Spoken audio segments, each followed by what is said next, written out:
When tragedy struck 4 years ago at Tree of Life, people around the country were surprised at how so many different faiths here came together. But faith leaders here were not surprised.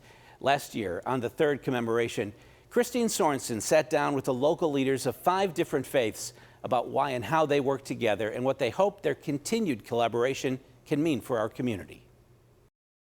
Only hours after the tragedy at Tree of Life happened, houses of worship all around Squirrel Hill opened for people of all faiths to pray to whatever higher power they believed in. The Reverend Vincent Kolb at 6th Presbyterian Church was just blocks away. We just opened our doors so that people could gather because there was such pain in the community that night, shock.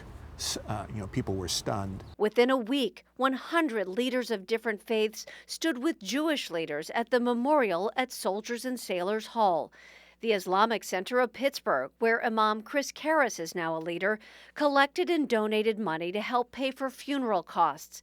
And faith leaders and their congregations around the region supported one another. This wasn't the first time, according to the Reverend Canon Natalie Hall at Church of the Redeemer in Squirrel Hill. And that allowed us, when Tree of Life happened, not to figure out a way to come together, but to come together on the basis of the relationships that we were already cultivating. Rabbi Ron Simons with the Jewish Community Center for Loving Kindness says while the relationships were there, the tragedy at Tree of Life inspired a vigor to grow them. From that moment on, there was an increased energy around this was an attack on one of us, but it's an attack on all of us. To make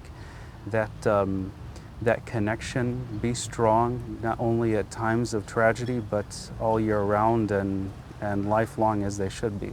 These faith leaders say one-on-one conversations with people of different faiths are a great start.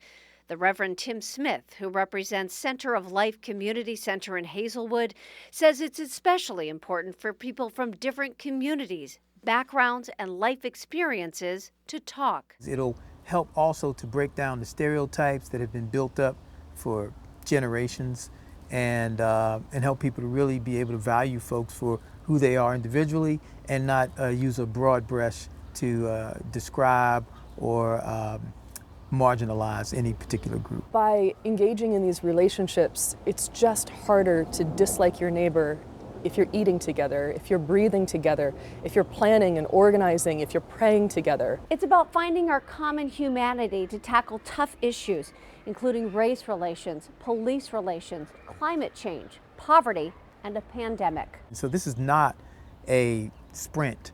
This is a marathon, This is a journey.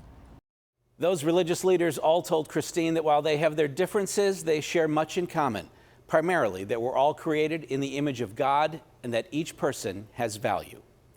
Up next, a final tribute to the 11 lives lost 4 years ago today.